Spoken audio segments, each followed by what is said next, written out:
tutandise n'okusaba kitaffe omulungi tukugulumiza mu kigambo kyo Isaya 40:26 Bayibuli egamba onyoze ekigambo ky'abaweereza abo ne kituukirira. Nange nsaba onyoze ekigambo kino nga nkugulumiza kyontumye okubula eri abantu Omukama era nga wakigulumiza kitwala obuyinza bwonna ku bantu bonna kuffe ffenna ne bannayuganda ffenna n'abantu bali mu nsi amasobola okukakkana okuwuliriza n'okugondera erinnya lijja kwewanga ekitiibwa mu mwana wa Katonda omulamu Yesu tusabye. Kwano mbalamusizaako mwenna mu linnya lya Mukama waffe Yesu era ntwala omukisa guno okubebaza mwenna emirimu egy'enjawulo okuva ku mukulembeze w'eggwanga memba palamenti abantu bonna bakabaka muntu wa bulijjo buli mulimu omulungi ogwo gwokola tukwebaza webale gukola kuba gwesa Katonda ekitiibwa.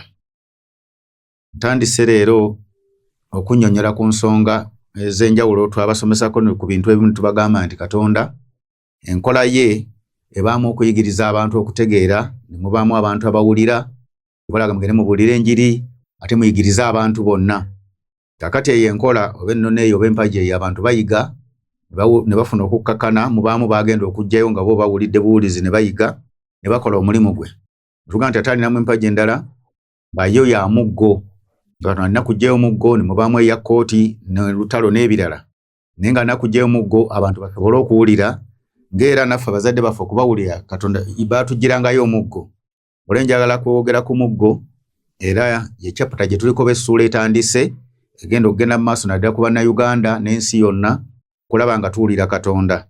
Naye nga Katonda agenda tutandikira olwaleero ku basumba abeeyisa obubi mu ggwanga lyaffe Uganda n'awalala n'abasirikale atandikidde ku bantu ba mirundi ebiri bw'oba ogwa mu kiti ekyo okusaamu ekitiibwa n'oteekeddwa okugonda nga bukyali n'otalinda muggo. Zabbuli 10:10 egamba bw'eti okuva ku lusooka egamba bw'eti Mukama n'agamba Mukama wange ttula ku mukono ogwa ddyo okutuusa lwe ndifuula abalabe b'entebe y'ebigere ebyo. Mukama alisindika omuggo gw'amaanyi okuva mu Sayuuni gufugire wakati w'abalabe bo abantu beeweeyo n'omwoyo ogutawalirizibwa nti Katonda niye nteekateeka naddala mulembe ogw'okusembayo ensi ayagala ogivunnamya n'enteekateeka y'okubuulira abantu nga bwe tubuulira abantu ne bawulira ne batandika okukyuka olw'ekigambo n'amaanyi gaakyo n'okwetowaza naye ate era eriyo abatakyuka ne basigala nga bawaganyadde naye ate abo nga beetaaga muggo. Kakati programu eddako eno egenda kubanga etambula n'omuggo n'engambe gutandikira ku basumba si bonna ne mubaamu abasumba bakiwagi bamanyi nti babitiibwa basoma nnyo bategeera nnyo baleeta kino baleeta amagezi gali bakulungutanya engeri gye banaalemesa omulembe guno gye banaalemesa ekkanisa banaagenda mu gavumenti bayiye ebiwandiiko bino bateese biri ne Mukama omuggo gwaguggyeyo ku basumba agambe abantu beeweeyo naye omuggo guno tegukoma ku basumba bokka. Bwe ntuuka ku lunyiri luno olw'omukaaga nalwo tegeri n'abafuzi bennyini lugamba bwe luti alisalira emisango amawanga alijjuza ebifo emirambo alifumita emitwe mu nsi nnyingi anywa ku nsulo eri mu kkubo kyaliva ayimusa omutwe nga kitegeeza nti n'emitwe gino bwe bagamba emitwe bategeeza bakulembeze ti n'abakulembeze bennyini omuggo gugenda kubanga gubalumba bonna buli mukulembeze waali oba wakitongole oba wabuweereza nga nze oba pulezidenti oba kabaka obaani omuggo bwe gufaayo nga Katonda ayagala abantu bamugondere bwe gujja tusobole otugonza tusobole okukakkana okukolera wamu n'okukola Katonda kyayagala. Bwe gunaagaana ng'atajja ekirala oba lutalo oba kkooti ye amanyi bw'anaatuga nti kati mukolewe muti nze nkole emirimu gyange. Tandikidde ku basumba ate nga zingiramu n'abantu b'ensi owulize bulungi ebyawandiikibwa bino byogera Peetero essuula ya 4:17 kubanga obudde butuuse omusango gutandikirwe mu nnyumba ya Katonda kale banga gusoose gye tuli enkomerero guliba gutya eri abo batagondera njiri ya Katonda. Katonda wabanga anatereeza ensi alina okutandikira mu kkanisa eggwanga no yalironda njiri tugibuulidde abantu bagibuulidde alina okutandikira akubaako waatandikira waalaba nti bano bwe basusse okweyisa bwe bati ne bwe bati. Kati omusango gutandikidde mu kkanisa ku basumba ne bagamba nti ate ab'ebweru kinaaba kitya kati gwali ebweru Katonda atandikise ku basumba si bonna sigaye nti basumba bonna temukwata bubi naye abasumba kuba eriyo abasumba eyo wansi bambi tebadde tebannamanya nnyo mazima gano naye nga bo tebali ku ebyo byakubba bantu kufera tebali ku byakulwanyisa kkanisa tebali ku byakya banoonya Katonda amazima si mangu gategeera olusi gakaluba n'ogagondera naye ng'ate era banoonya Katonda abalaba naye eriyo abali nga baava ku mazima bo banoonya byanfuna banoonya bitiibwa banoonya batya banaalemesa omulembe guno banoonya batya banaakola bino. Kaakati abo Katonda agenda beekwatirako na muggo ye y'abeerumbire bennyini ng'ate abasasula balabagana na maaso. Bayibuli wegamba mu kyamateeka 10 manya mu kyamateeka 7:10 tingenda basasula nga tulabagana na maaso. Musumba gwa mpuliriza wandikakkanye wansi nze nkulabula omuggo gwo guvuddeyo Tugenzeko ne mu Zakariya 10 lunyiriri lwa 2 njogera ku basumba bategere bulungi kuba Katonda tava mu byawandiikibwa bye. Kubanga amayembe googedde ebitaliimu n'abalaguzi balabye bulimba. Boogera ebirooto by'obulimba. Basanyusiza bwereere. Bava kuŋŋaana ng'endiga nga babonaabona kubanga tewali musumba. Busungu bwange buyimuse ku basumba, ndibonereza embuzi ennume kubanga Mukama ow'eggye akyalidde ekisibo kye, ye ennyumba ya Yuda, era aligifuula ng'embalaasi ennungi ku lutalo. Mukama ffe yeebazibwe. Ne bano baalinga ffe Abayisirayiri. N'agamba nti kati amayembe googedde eby'obulimba ng'abantu batandise okwogera ebintu by'obulimba, balimbalimba, baferaafera, balaga amaanyi agatali ga bwa Katonda, okubuzaabuza abantu. N'agamba ate abantu bo ne basanyukiramu naye nga babalimba bulimbi. Kanagamba nti naye kakati obusungu bwange buyimukidde ku mbuzi ennume. Lwaki Katonda akozesa embuzi ennume? Embuzi ennume bw'ebeera embuzi ekiikirira kubula. Abasumba bali mu kubula bayita embuzi. Kubanga bwe tubula Katonda atutwala nga mbuzi. Era embuzi ky'ovola nti yo ya mutawaana ne bw'oba ogitwala ku muddo. Esinziira neyagala okutomera, nesinziira neyagala okudda eno bw'ogitogiza waka, eddukira mu nnimiro ng'ate wadde ogitwala okulya teyagala, ate eddukira eraga eri. Kati omuntu bw'abula Katonda amuyita mbuzi. Bwe wabaawo okubula oba ofuuse embuzi. Kati yaba ngenda kuyimukira ku mbuzi ennume. Abategeeza nti basumba basajja, bategeeza abasumba bonna wadde bakyala. Lwaki? Kubanga embuzi ennume yeewakisa ekisibo. Ffe abasumba ffe tuteeka ekigambo mu kisibo, kye kiteekwa okutambuza ekisibo. N'agamba nti obusungu bwe buyimuse Katonda. Kati agenda kuyimukira ku mbuzi ennume. Twogera ku basumba bassebo ne bannyabo. Kye kiseera eky'okukyuka. Oyinza okulowooza nti oli mugezi nnyo. Oyinza okulowooza nti oli wa kitiibwa nnyo, oli w'amaanyi nnyo. Naye Bayibuli egamba nti agenda tuuka ekiseera ng'abuuza nti omugezigezi aluwa, omuwandiisi w'ensene aluwa, ow'amaanyi aluwa, nga n'amaanyi go tukyagalabawo. Kyebanga nti kati abasumba olwo twabagamba luli mwalabira ddala akabonero akalaga nti nno kati ekkanisa yagwira ddala, abantu banoonya maanyi we gali bwe banaagajja. Beniini azze balowooza nti bajja kufuna amaanyi agagenda okukyusa ebintu. Nabagamba mubateekeko amaaso abiri, mwetegereze waliwo ebigenda okukyuka. Ng'amaanyi tegakyusa muntu, tetumanyi na gye gava. Amaanyi agakyusa omuntu gava mu kwenenya, kutegeera kwenenya. Twakyama tuleke kino na kino na kino. Ago ge bayita amaanyi ga Katonda agakyusa omulokole, agakyusa omuntu enneeyagwa mu linnya lya Mukama waffe Yesu. Ne simanyi nti nja kukusabira ojjule amaanyi okole by'oyagala, oba oli munnabyabufuzi ofuge ennyo nga teweenenyezza. Ago tegaba maanyi gava Katonda, gava eri Sitaani. Amaanyi g'obwa Katonda ng'abantu bagudde gaba ga kwenenya mwe gava. Ne tandika okukyusa buli kimu kye twakola ekikyamu. Kati awo Katonda aba atambula kubanga aba bavunaana kwenenya kukyuka, so si kuba abw'emaanyi nti abajjuza amaanyi. Mwongere okutiguka, mwongere okubba abantu, mwongere okulimba abantu, mwongere okufera, mwongere ebisiyaga, mwongere buli nguzi, mwongere buli kintu kyonna ekikyamu mu maaso. Manye enjiri eno temugyagala, ne pulaani zammwe era tuba tuzimanyi. Ne munoonya tujjawo tutya abantu bano, tubazikiza tutya. Byonna mujja bigezaako, mujja kotaakota mu gaalumonde. Naye kanjogereko enjiri kanjigende mu maaso. Ngendeko ndowooza nkyali kubasumba mwongerere ddala bategeere bulungi, kubanga batategeera bulungi n'abakulisaayo bategeere nti babalimbira bwereere, mukyamukira bwereere, ebyo byonna butaliimu. Ezekyeri 3:10. Bw'atyo bw'ayogera Mukama Katonda, laba ndi mulabe w'abasumba, ndivunaana endiga zange mu mukono gwabwe ne mbalekesaayo okuliisa endiga. So be basumba tebeeriisa bokka nate. Ndiwonya endiga zange mu kamwa kaabwe zireme okuba ekyokulya gye bali. Nti Katonda bw'aba anoonya endiga ze ng'obudde butuuse nga bwe yakola, abasumba bano agenda balekesaayo endiga kubanga bali mu kufera abantu, bali mu kulimba abantu, okuggyako nga bakyuse beenenyezza. Naye omuntu ategeera kivola abakulisaayo mbaga nti ffe tutudde mu maka gaffe tetukyabisobola. Ne bwe babuulira enjiri balwawo okutegeera baga nti abasumba baatutama. Lwaki? Kubanga ebikoleddwa bya kivve bya bulimba. Eri abantu nga si balokole, naye n'ategeera n'agamba nti naye ekkanisa nga yagwa ne Katonda ng'amala gaddiza bw'atyo bantu maanyi, amala gadde eri abantu nga tebeenenyezza. Omulokole ampuliriza ng'oyagala Katonda, kujja nga walokoka kinyumu oba omusumba. Katonda agamba kusooka kuddayo kwenenya na kumanya kyakkola na kumwebuuzaako, so si kusomba abantu tubaleeta amaanyi tunaagera tunoonya ave Nigeria naye atuwa amaanyi, tunaava abantu tuleete kakande naye awa abantu amaanyi kubanga asuula ebigo. Ekyo kitegeeza kubula mbuzi. Sibavuma buvumi, naye ekyo kyawandikwa ate Katonda se baavuma tugamba tumuyita wakuzannyirako. Ekyo kigambo kya Katonda si kyange. Kati bw'oba oyagala okuva mu mbuzi okomewo mu ndiga, saawa yakwenenya na kukyuka. Basi ekyo omugo gwe gugenda okujjayo. Tuse ku basirikale. Nebo Katonda yagala batereeze naddala eggwanga lyaffe, kubanga abasirikale mwafuuka bbereeje, tubasaamu ekitiibwa tubaagala. Naye mmwe omulimu gwammwe kulabirira ggwanga na kulikuuma kutukuuma.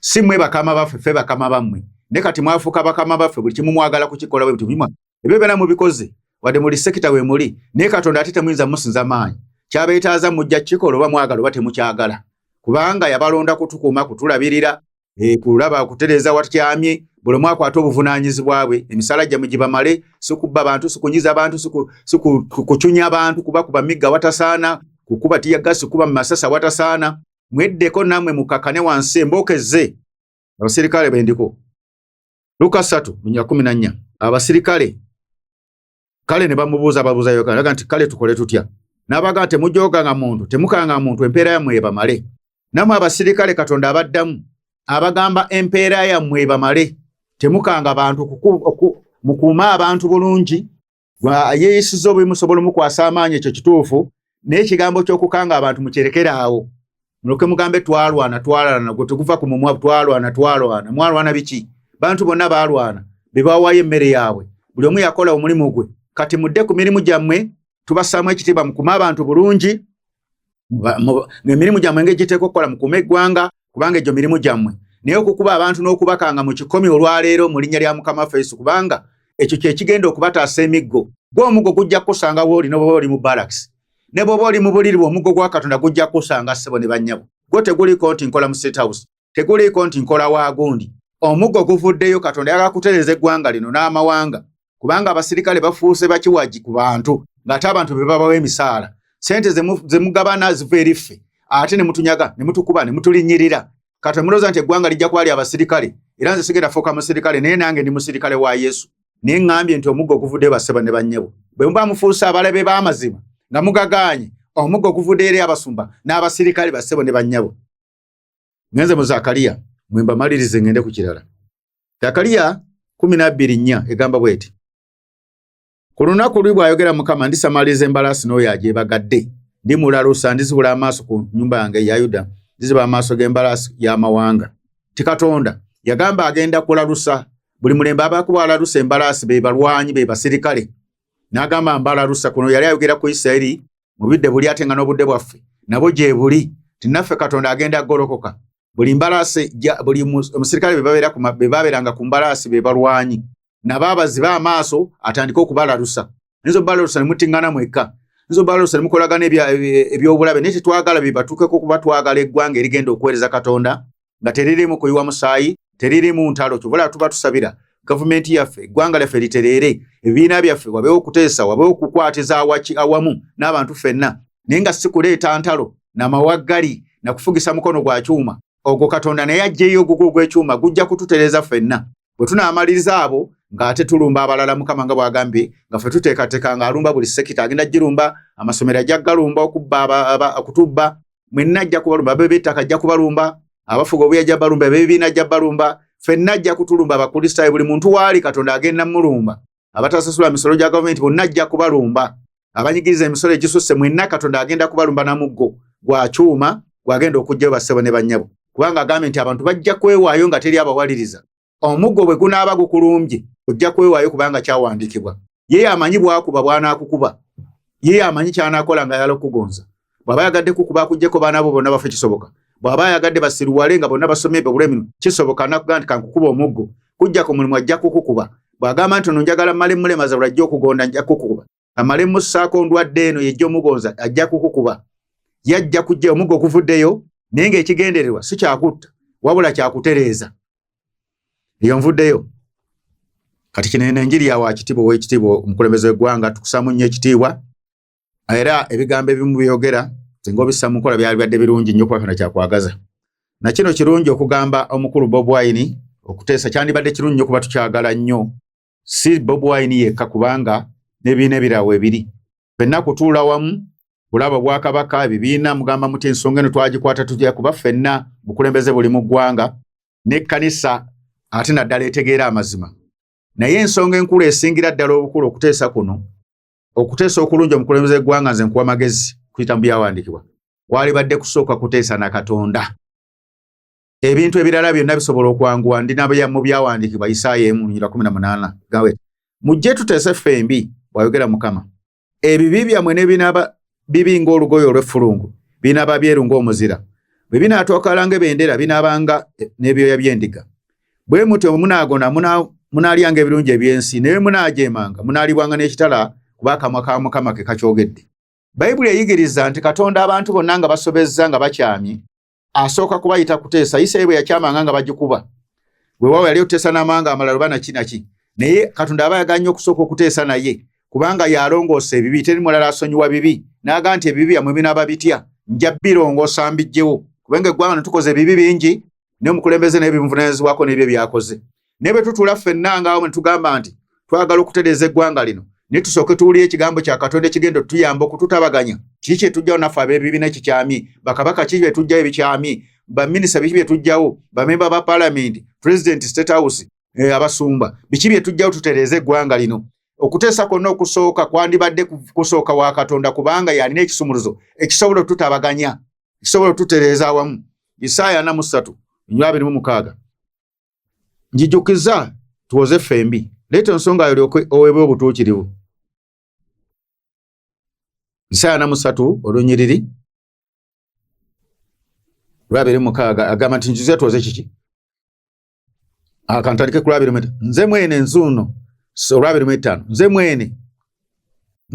mwene nze nzuuyo asangula ebyonoono bye ku lwange so sijjukira bibibyo zijjukiza tuteese ffembi. Ti Bayibuli egamba nti Katonda yennyini ye mwene asobola okusangula ebyonoono byaffe nga Uganda ebya Buganda ebya Tooro ebyekibiina kino kyenaalemu ekibiina People Power ebyaki kuba ffenna tusobeza ebyabasumba okuteesa kwonna okusobola otutereeza mu ggwanga lino.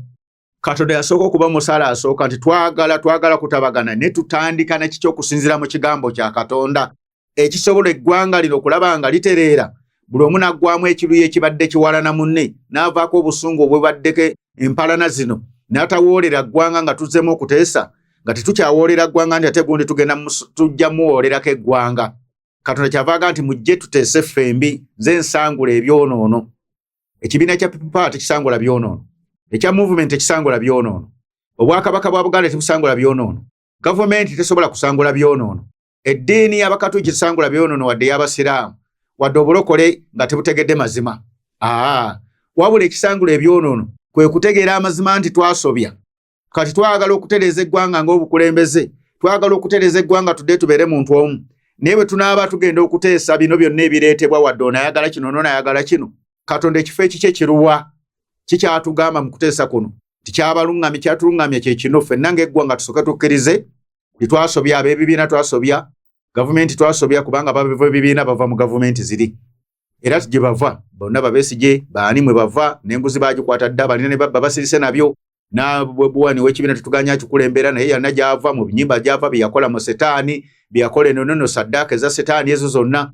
Kati Katonda agamba nti mwagala okuwona okulwanagana mwagala okutambulira mwagala okukola omulimu gwange nga bwe nabayita musooke mutule muwulize ekigambo kya Katonda ekigenda batabaganya tuwadde twagala bino na bino na bino na bino n'ekino kye kisookera ddala ekyali tuyambe nga Katonda atukulembera. Tubula Dawudi yali akoma essanduuko y'endagaano mu kitabo ky'Emirembe sula ya 13 kitabo ky'Emirembe ekisooka sula ya 13 ojja kulya nga Dawudi ayita abantu bonna n'abagamba tukomye essanduuko y'endagaano ya Mukama kubanga tetwagyebuuzangako kye twava tukubibwa. Katonda buli lwatasooka kusembezebwa eyeebuuzibwako okubabuulira amazima kitegeeza bye mugenda okukola era bituuka ekiseera ne bigaana ate n'asigala nga ajja bakuba bukubibwa ne mutabuka oba ne mukola birala. Kati Katonda olw'okuba yatulonda nga n'emmoto yaffe egamba nti ku lwa Katonda n'ensi yaffe ani gwe tuteeka okusoosowaza ye Katonda mu linnya lya Mukama waffe Yesu ate Katonda ow'amazima akubuulira amazima. Manyi abantu baagala nnyo obulimba era basanyukira nnyo obulimba ate nga bagamba nti Katonda tumwagala. Kitaffe ali mu ggulu mbu erinnya lye litukuzibwe kati tulitukuza tya nga tutumusoosezza nti obwakabaka bwe bujje. Essaala bagisaba egamba bwakabaka bujje ate babuziyiza obwakabaka mazima tegaziyizibwa. Onnaggasembeza nti amazima gali bwe gati bwe bwakabaka bwe bujje ku nsi wano nga twagala obwakabaka bwa Katonda bufuge wano ku nsi tutambule bulungi tusembeze obwakabaka bwa Katonda amazima tugambe nti twagala mazima ng'ab'NRM twagala mazima ng'aba People Power twagala mazima ng'ebwe Buganda twagala mazima ng'ab'e Tooro abankole ne luddawa twagala mazima gasembere ku mmeeza tulabe kye twakyamya tukitereeze mu byawandiikibwa kati awo ekkanisa ejja kutereera n'eggwanga lijja kutereera bassebo ne bannyabo n'ebino byonna ebyokoza tuteesenga embeera ekususeeko embeera yo weeri togamba nti teriiwo Katonda ate yagitaddewo yo weeri kubanga bino oluusi abantu baagala kubyogera nembyogera ate mujja kunchawa nege mazima gemba bulira kubanga gwe tabbo Bobi Wine mwana mu Kampala olaba omuyeguna mugoberera ne President Museveni mugamba agende bwatayige bantu bakujja na kuteeka basirikalo olaba banajjayo ekyo nkimaze mukama bankumire nkomawo.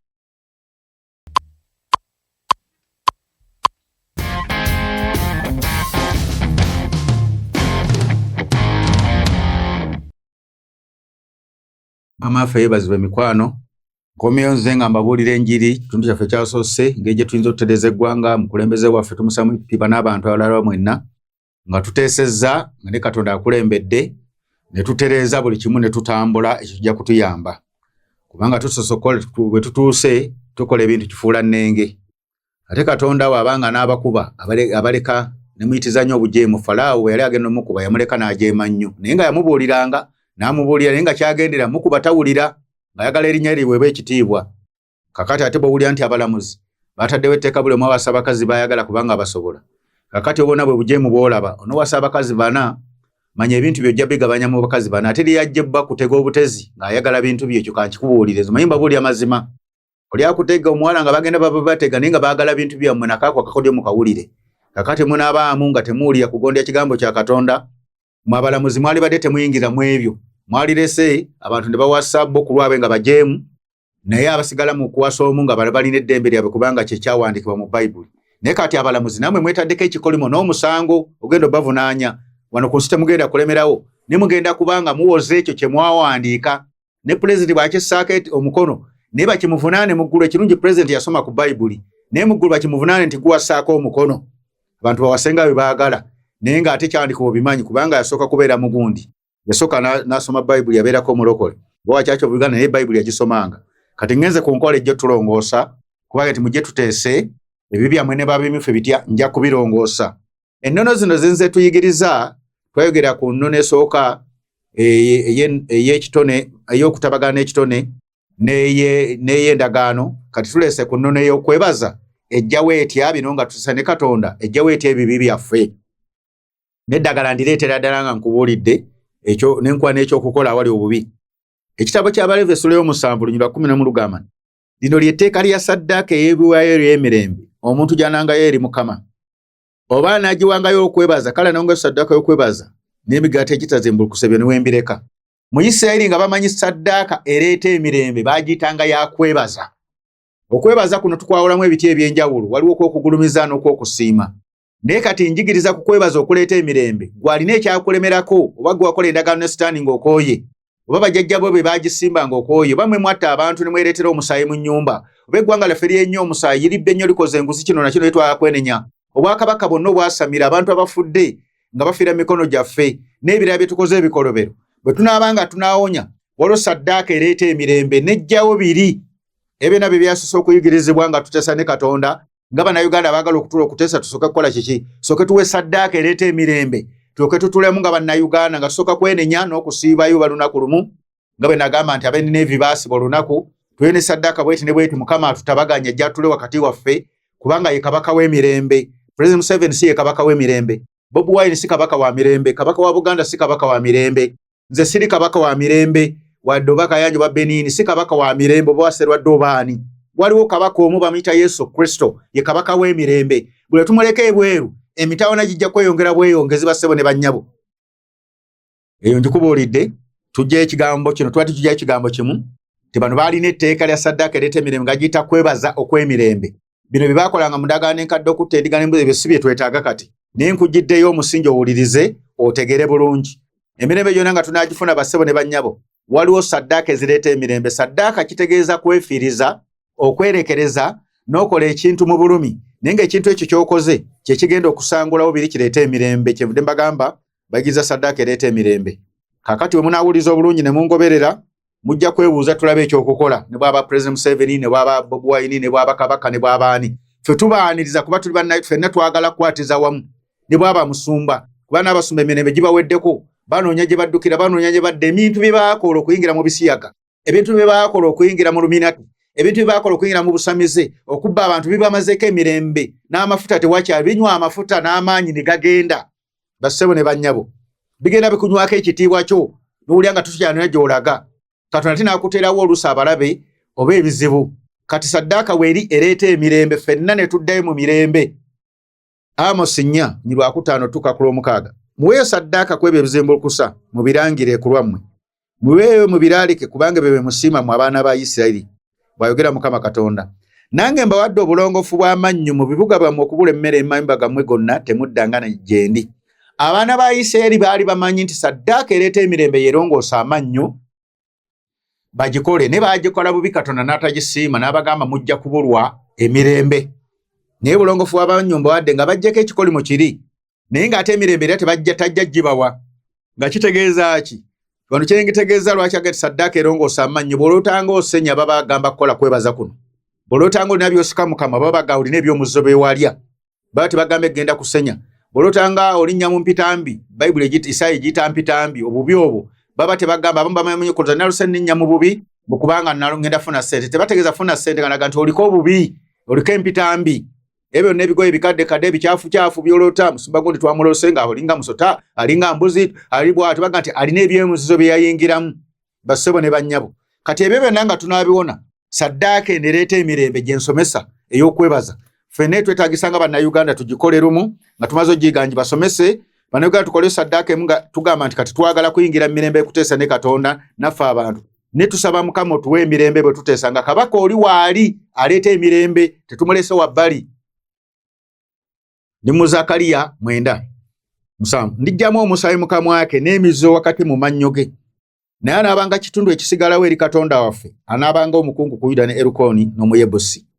Nange naasiisira awali ennyumba yange mu maaso g'eggye omuntu yenna alema okuyitawo newankubadde okuddayo tewaabe mujozi wakati mu bo kaakano kubanga ndabe n'amaaso gange. Abayisirayiri baayonoona nga Katonda bataddeko embeera nga naffe embeera etuzitawanya mu nsi muno.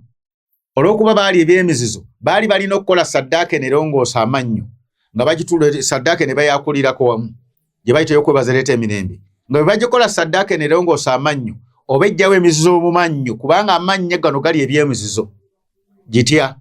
Jjajjawo bw'asamira n'akulaamiriza yali emizizo egikulondoola ne bw'oliraga wadde walokoka gikulondoola yakulaamiriza amatumanyi saddaaka ebijjawo.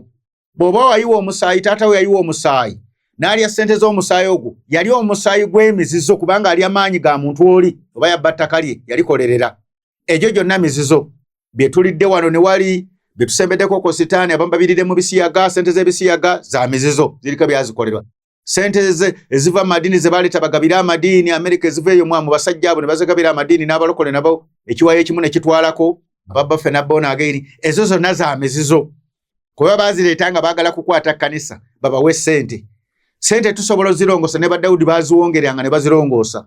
Kati eby'emizizo bannayuganda tulidde bingi wuliriza ggwe mwabatta abantu ssente zemulya za mizizo oba oli muserikale mpuliriza oba oli muntu wa bulijjo oba omulogo bunoomutta. Ssente za mizizo bw'okusasula nga okubya abantu ne bafa ssente za mizizo zemulya omusaayi gwo gukulondoola kyabagamba nti nja kubajjamu emizizo mu mannyo gammwe. Obwakabaka bwe buli bwali adde eby'emizizo bwasamiranga okuva ku bajjajjaffe. Famire zaffe zonna zaasamiranga amakanisa galidde ku by'emizizo ne bwa ssente z'enguzi ne mutwala mizizo. Kati Katonda nga anatujjamu emizizo egyo tuteekwa okumanya nti tuzze kwenenya tuweeyo saddaaka kituweeyo mutango ki okugenda otujjamu emizizo egyo tuddeyo tufuukenga abakungu. Omukungu kitegeeza nti Katonda akuzzaayo mu kitiibwa embeera ebadde ekujooga n'ekuvaako n'oddayo mu kitiibwa kyo weekubemu ttooki buli ampuliriza. Obwakabaka bwa Buganda kabaka akyalinga mukungu temugamba nti nvumo banjerega buuzo wattolo bwabunyulo bwawo akyalinga mukungu kusinza ku byawandiikibwa. Abafuzi wa President Museveni akyalinga mukungu nga luli bwe yajjira bali mu kitiibwa kye nga buli mutwe n'amuyayaanira. Bwekubemu ttooki owulirize bulungi kye njogera. Gwe mu maka go okyalinga mukungu ku mulimu gwe musumba gwe abantu bakyagambira ddala nti abalokole ddala abo balokole baga balokole ki kitegeeza obukungu bwagenda bassebo ne bannyabo kyabaga nti nja kulekawo ofuukenga omukungu. Kitegeeza nti bw'ogaana okugyawo emizizo Katonda ayinza n'okukutta ayinza n'okukusalirawo ofe. Mwabali emizizo nga muyingira mu saddaaka era muli bana bagenda mu saddaaka ne bamuwa emyaka 4. Emyaka 4 bwe bakoma baga nti abaana bo batuka mu myaka 4 nga bafa myaka 7 nga bafa kubanga bakola ekyomuzo kibattiraawo n'ekisobola okuwonya nga abo obadde osemberedde okufa n'osigalawo ye saddaaka eno gye nkusomesa olwaleero. Ngenze mu ndagaano empya ojja giwulira bulungi ogitegeere. Ni mu Matayo ogamba nsomesa ndagaano nkadde yokka kuwa empya n'enkadde awakana n'osigala ng'owakana n'obusiru bwo ategeera n'osigala ng'otegeera kuba Bayibuli egamba nti omusirusiru ne bw'omusekula mu kinu tagonda. 11 Matayo 19 somamu enjiri ntonotono. Omwana w'omuntu yajja ng'alya nga wanywa ne boogera nti laba omuluvu oyo mutamiivu mukwano gw'abawooza gw'abalina ebibi. Era n'addamu nti amagezi gaweebwa obutuukirivu olw'ebikolwa byago. Olunyiriri lwa 19 bw'oba olusoma mu Matayo 11 lulaga Yesu ng'alya n'abalina ebibi. Yali aleese ennono y'okwebaza ejjawo ebibi ejjawo emizizo egyo basumululwe. Bano ne bamusanga ng'alya nabo ne bamugamba nti ate ggwe olya n'abalina ebibi. N'abagamba nti amagezi gaweebwa obutuukirivu lwa bikolwa ng'ekikola kyakulya. Kati bassebo ne banyamukkirize mugaane. Bwe tunaaba tunaate tujja bayigiriza embaga zino ez'okwebaza okugyawo endagaano tutuule tuliireko wamu Yesu atusumulule ng'ate tubayigiriza ng'ate abazikola yefe abaliko amafuta gaazo kuba ate nayo amafuta gaazo ne bwananoonya ga Beniini ne bwanaakola atya ensi ejja kusigala ng'etabanguka. Bo bajja musabira, Beniini ajja musabira asigale ng'ali awo atunula butunuzi nga tamanyi nakyakukola. Ye tagaanye kubasabira kubanga bw'akusanga ng'oli mudongo nga naawe ogenda ng'akuteekako emikono. Ne bw'asanga nze abitegeera sikkiriza kubanga amanyi tewali maanyi awo gagenda kukola tegaliiwo. Amaanyi agagenda otuwonya ngeri egamba bweti omusajja ow'amagezi ayingira mu kibuga eky'amaanyi n'akkakanya obugumu bwako. Bw'obeera n'amagezi g'obwakatonda bwe kintu kisobola okukakkana. Kati wano Yesu yennyini yala n'abalina ebibi bamubuuza n'abaga nti amagezi gaweebwa obutuukirivu olw'ebikolwa byago ng'ebikolwa kyali kyakulirako mu naba bakozi ba bibi. Bo bakkiriza nti tufe twayonoona tukkiriza tuliko agalagaano tukole service kubanga Yesu ebyo byonna bye byamuleeta. Ku lubereberye genda basomere 18 nga Ibrahimu tazaala Katonda najja gy'ali kuba yava maka masamizi n'ali emmere n'amusumulula n'amugamba ebiro bijja kuba biti ng'owonye. Osanga abasajja tubulira enjiri n'abatagitegeera kati abo bali emmere basitaani. Yesu yali sitaani yali emmere n'abalina ebibi. Katonda yali sitaani era ne Ibrahimu n'amusumulula n'amugamba nti genda ozaale. Ye yali sitaani bassebo ne bannyabo. Saawa ya kukyuka ya kwenenya tubaagala kituba tubabulira enjiri twagala okugyawo ekyejo kyo kimubadde mulina. Tudde ku mulamwa tudde ku musingi. President oba ompuliriza kabaka oba ompuliriza kabaka yenna buli wakitiibwa ekinaatuleetera emirembe waliwo ennono ezirongoosa. Katonda n'atusangulako ebinaga nti kambawo emirembe mufune emirembe mutuule wamu muteese. N'ebyokwogera obwogezi ebyo tujja kwogera tukoowe twongere ate kwonoona bwonoonyi. Ne mu 19 Luka kyali ku njiri ereeta emirembe service eno ey'okwebaza. Ono bwe yayingira mu 19 n'ayingira mu Yeriko n'abanga ayitamu. Kale laba omuntu yali ayitibwa erinnya Zaakayo. Yali mukulu w'abawooza nga mugagga n'asala amagezi kulaba Yesu. N'atayinza olw'ekibiina kubanga kigera kye yali mumpi. N'adduka n'akulembera n'alinnya ku muti omusikamooli amulabe kubanga yali agenda kuyita mu kkubo eryo. Yesu bwe yatuuka ku bifo ekyo n'atunula waggulu n'amugamba Zaakayo kamangu kubanga leero kigwanidde okutuuka mu nnyumba yo. N'akamangu n'amuwaaniriza n'asanyuka. Bwe baalaba ne bamwemunugunyiza bonna bwe baamulaba ne bagamba nti ayingidde okusuluma omuntu alina ebibi. Owulira ebigambo ebyo. Yesu bwe yali ng'awonya abantu waliwo bwe yassangako emikono, waliwo bwe yalagiranga ekigambo ne bawonyezebwa, waliwo abaamukwatangako ne bawona. Abalala n'agenda kutuula nabo kulya nabo buli. Kubanga teebereza omusajja awalampya omuti bw'aba alina ebizibu.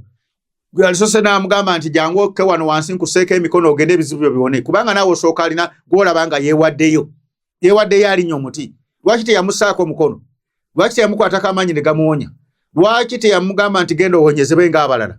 Yamanya saavisi y'okulya akawamu nawe endagaano olagaano gano yabba abantu assa abantu yali muwoozawooza akoze bino tajja kusumululwa. N'agenda n'amukola saavisi ereeta emirembe bassebo ne bannyabo ne balya wamu.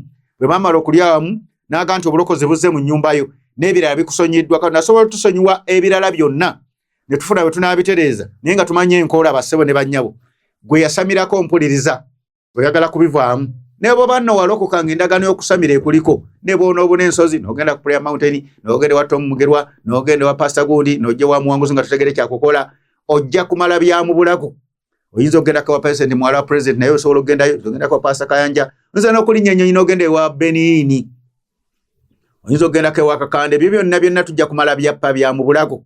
Tuteeka okuyiga ennono zino gye bayita omuti gw'obulamu nti waliwo ennono y'okwebaza ekola mulimu ki? Nti omulimu gwayo yejjawo ndagaano eno egisangula nga labba yekolanga okusangulanga labba yekolanga embazi etema omuti negusugula negusula wali kyava agamba nti omuti gubala ebibala 12 ng'omuti gutegeeza Kristo guliko ennono 12 ne tubagamba nti mu Isirayiri Bayibuli kyayitanga nti gwabonyaabonyezebwa ngenda kuzimba n'amayinja ag'omuwendo lino jjinja lya muwendo kyetuvagamba nti ate mu kubikulu 21 era egayita amayinja ag'omuwendo buli mulyango ng'ejjinja erimu baliyita kwebaza okuleeta emirembe kuzingiramu okwebaza okulala kati njogera kwebaza okuleeta emirembe bikola abatume 2 kyali nno ku njirimba lina byandika bibawadde 2:42 ne babanga banyikira bulijjo mwoyo gumu abatume ne mu kusekimu ne kumenya emigaati buli muntu naati ebyamagero n'obubonero bungi bwakolebwanga abatume 83 bonna abakkiriza baali wamu ne babanga bassa kimu mu byonna 84 ebyobugagga bye baalina n'ebintu babitundanga buli muntu n'aleetanga nga bwe yeetaaga 85 bulizo 86 nabo nga banyiikira bulijjo mwoyo gumu mu yeekaalu nga bamenya emigaati ne mu nnyumba eka nga bali emmere n'omutima ogutena bukuusa bano abatume abaatusooka bo baanyiikiranga mu yeekaalu n'awaka nga bamenya emigaati kwe kusembera nga balya n'emmere n'omutima ogutena bukuusa kaakati bw'oba ofumintiza ng'oli musomi wa Bayibuli weebuuze Peetero agenda alya mu maka ga gundi n'aga gundi ne Yokaana agenda egindi anoonya kyewe talya mmere kuba babaleeteranga ssente nga babateeka wano nga mpitirivu nnyo nga bwe kye beetaaga kibasanga awo ate balina okukola omulimu gwa Mukama abantu bakuŋŋaanya ne wabangawo embaga ey'okwebaza okuleeta emirembe ne gamba nti eri mu maka ga gundi n'aga gundi nga pulezidenti wayinza oga nti Musumba Mwanguzi njagala tukolera embaga eno naffe tufune emirembe maka gaffe nga nsituka ne bengenda nabo ng'ate ne Kabaka yayise nga gurupu endala eraga eyo ng'ate n'Owetoro yayise nga ne gurupu endala eraga eyo nga ne Pastor Gundi naye yatugambye nga ne gurupu endala eraga eyo kino kyali kitegeeza bikola batume 2:46 tibaanyikiranga mu kumenya emigaati neeka ne mu kulyanga neeka mu maka baalinoonyezaamu ki ewange nkageze nina amatoke n'ennyama sikyagala kawunga oli yafumbye kawunga naye nina okugenda okulya kitegeeza ekintwala kubanga mpeereza Katonda ayagala kukola mbaga yeereeta emirembe amaka ge gasumululwe nga Katonda bwe yajja eri Ibulayimu oba si ekyo yakoze embaga ye eyanjula amaka ge mu maaso ga Mukama kubanga embaga zisobola okuba ennyingi ez'enjawulo kati bassebo ne bannyabo buli musumba badde agamba nti okulya kwa setaani go wa setaani weenenye bwenenya bulijjo owalampa kigambo kya Katonda kiveeko kyenenyeze mugandi Mukama nsonyiwa ebintu mbadde sibitegeera bulungi amazima ngategedde waliyo embaga ezisumulula ne zireeta okuwonya Isaaya kyeva egamba nti gwabonyaabonyezebwa asooka ndi Isaaya 5:4 kuva ku 11 ngenda kuzimba n'amayinja ag'omuwendo ago gayise mayinja ankusomera ne kubikula nkusomera ndagaano mpya nankadde guwakane ne mu ggulo ligendayo omutwe olisosaayo mugende olisosaayo omutwe nga nsenene kubanga owakana kubikula 20 n'emiryango 12 ne lulu 12 buli gumu gwali gwa lulu emu n'oluguudo lw'ekibuga zaabu nnungi ntabirwamu etangajja y'ekkanisa agambe buli luguudo lwali lwa lulu emu ge mayinja ng'ategeeza nti amayinja gano gali 12 zennono 12 bujjo ze mbasomesa omuti gw'obulamu nga tuga kuliko ekimu eky'ekkumi kuliko ekibereberi amakungula okwebaza ensigo okuyitako ekitone oba ekirabo oba oyama oba endagaano ensiisira byonna biri omwo amakungula nagogeddeko ekinunulo byonna ebyo okuwonga n'okwanjula zennono ziri 12 buli nnono bagiyita jjinja ery'omuwendo Isaaya kyetegeeza nti gwabonyaabonyezebwa asookondebwa ngenda kuzimba n'amayinja ag'omuwendo Isaaya 5 gende gyosomere ate osome ne ku bikulu 20:21 ng'egamba nti ekibuga y'ekkanisa ne mulimu emiryango buli mulyango guliko ejjinja ery'omuwendo zennono 12 kati Uganda ng'eneeterera eddagala nze ndireese weeriri muli wakanye mukkirize n'ebimu ku bijja okututereeza bessebo byebyo nga tukkaanyizza nti tutuule oba pulezidenti atabudde aga nti mu maka gange njagala nsabe saavisi ez'emirembe walubye nakola ebitali bituufu njagala mpone nga tugikola oba gwe mu maka ago oba oli ludda waffe weetuli abajja okuyigiza n'okukola bw'onoleetera abaali abatamanya ne bakufera obwo bunaaba bujeemu bwo buli mu mutima gwo bukakanyavu kubanga omanyi Pastor Gundi gwe mampita si yakubulidde ekyokukola takimanyi na kukimanya omuntu akunyonjedde kansa awona bw'ati n'eddagala liri nga gw'ogenda abajjanjabe eri omutima ate olina bulwadde bulala ate obutwala walala buli bw'abamu Katonda kyeyamubikkulirwa n'akimuwa n'amwana amafuta gaakyo nga yajja kiyigiza n'abantu abagonze ate nabo bakitambule mbafune amafuta gaakyo ate nayiga bigambo bino ne bw'okola otya amafuta gaago tagalina Katonda wakisayinza okuwonya bw'aba ayagadde naye ate ayagala nnyo tukkakale bassebo ne bannyabo mbaagala nnyo sibakyawo babuulira amazima naye okwebaza okuleeta emirembe senga president awulira n'abanga kakalaga nti tukwate enjiri eno twegatte tusooke tugiwulirize bulungi bamugindeetere ngiwulirize bulungi ennona ekwero etya abamu tubawadde ebyokulabirako nti wane Nakawuka yali alemye ng'engoto zaagaana Ssematiba zikwata myaka 3 tetugenda tukola okwebaza okuleeta emirembe ku kisozi ekyo kisuze oba ekisozi oba kyani kyaliko ebyoyo ebifugirako kati twagimaliza n'ennangirira kati enguudo bagenda bazitandika kwadde bakola mpola sigambye nti ekyo kyokka kyekyalimu n'ebirala bikyalimu tujja bikwata mpola naye amaanyi tugabalaze gage gatereze ne katono Mukama abankumire nnyo abampera omukisa